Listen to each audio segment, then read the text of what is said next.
Rich Campbell, greenhouse manager at MNL. Starting back in January, we began seeding, or rather stratification. The process is intended to replicate winter conditioning of native seeds. So if you imagine seeds drop in the autumn, they spend the winter under the snow, it's cold and it's wet, they germinate in the spring. We trick them into doing that by seeding trays, weighing them down, putting them in a big reefer to refrigerate them essentially. And when we bring them into our germination house, you know, they think they spent all winter under the snow, and so begins germination. That's an exciting time of year because prior to germination, you're just looking at a flat of dirt with seed in it and just praying that it actually turns into a plant. And if you're lucky, 3 weeks later it does. Once it gets to a point of a certain level of readiness, then we choose to size them up. Usually we just size them right up into our finished product.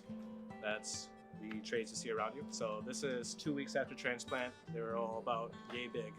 In about 2 weeks, they're ready to hit the road and go into the landscape. We will be producing roughly 200 species a year.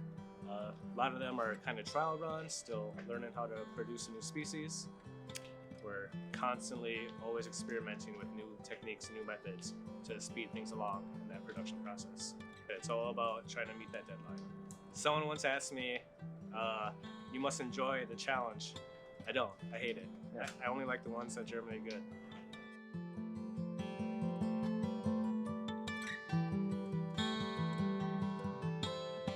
MNL has an online store, and on this store you'll find our MNL constructed kits.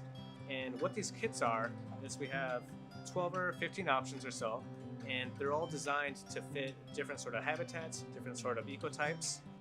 We're selecting plants that are going to best fit that planting area.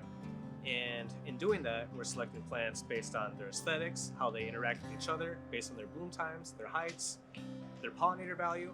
And we might have several species that would be a good fit for that area.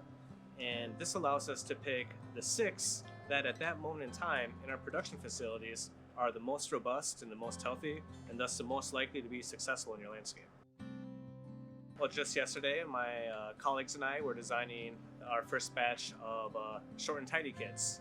We included world milkweed, blue grama grass, coreopsis, pussy toes, prairie smoke, and we needed a yellow autumn bloom, so we included gray goldenrod.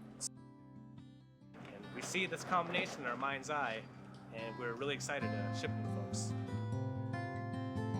We provide native plants to retail gardeners. We provide native plants for large-scale restoration sites.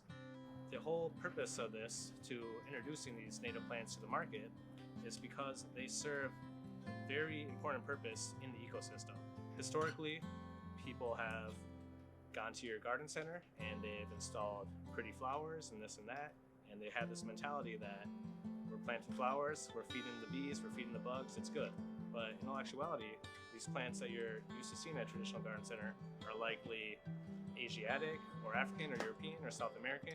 They're not endemic to this part of the world, thus meaning they have not co-evolved with the native fauna of this part of the world, insects primarily, and they are basically sit there inert. They're not a food source.